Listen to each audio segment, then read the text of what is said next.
ಹೈಕೋರ್ಟ್ನಲ್ಲೇ ಆತ್ಮಹತ್ಯೆಗೆ ಯತ್ನಿಸಿದ ವ್ಯಕ್ತಿ ಬ್ಲೇಡ್ನಿಂದ ಕೈ ಕೊಯ್ದುಕೊಂಡು ಯತ್ನ, ಬೌರಿಂಗ್ ಆಸ್ಪತ್ರೆಗೆ ದಾಖಲಿಸಿ ಚಿಕಿತ್ಸೆ.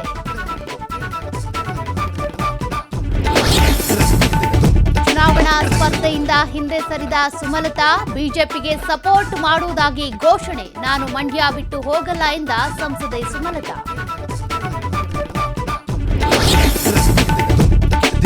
ಶಿವಮೊಗ್ಗದಿಂದ ದೆಹಲಿಗೆ ತೆರಳಿದ ಕೆಎಸ್ ಈಶ್ವರಪ್ಪ, ಅಮಿತ್ ಶಾ ನಿರ್ಧಾರ ಏನಿದೆಯೋ ಗೊತ್ತಿಲ್ಲ, ಕೂತು ಮಾತನಾಡ್ತೀನಿ ಎಂದ ಮಾಜಿ ಸಚಿವ.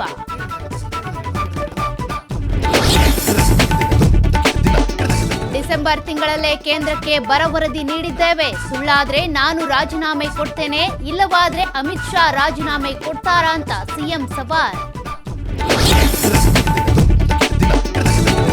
ರಾಷ್ಟ್ರದೆಲ್ಲೆಡೆ ನಾಮಪತ್ರ ಸಲ್ಲಿಕೆ ಭರಾಟೆ, ಕೇರಳದ ವಯನಾಡಿನಲ್ಲಿ ರಾಹುಲ್ ಗಾಂಧಿ ನಾಮಿನೇಷನ್, ಕರ್ನಾಟಕದಲ್ಲೂ ಕೈ ಕಮಲ ಅಭ್ಯರ್ಥಿಗಳಿಂದ ಉಮೇದುವಾರಿಕೆ.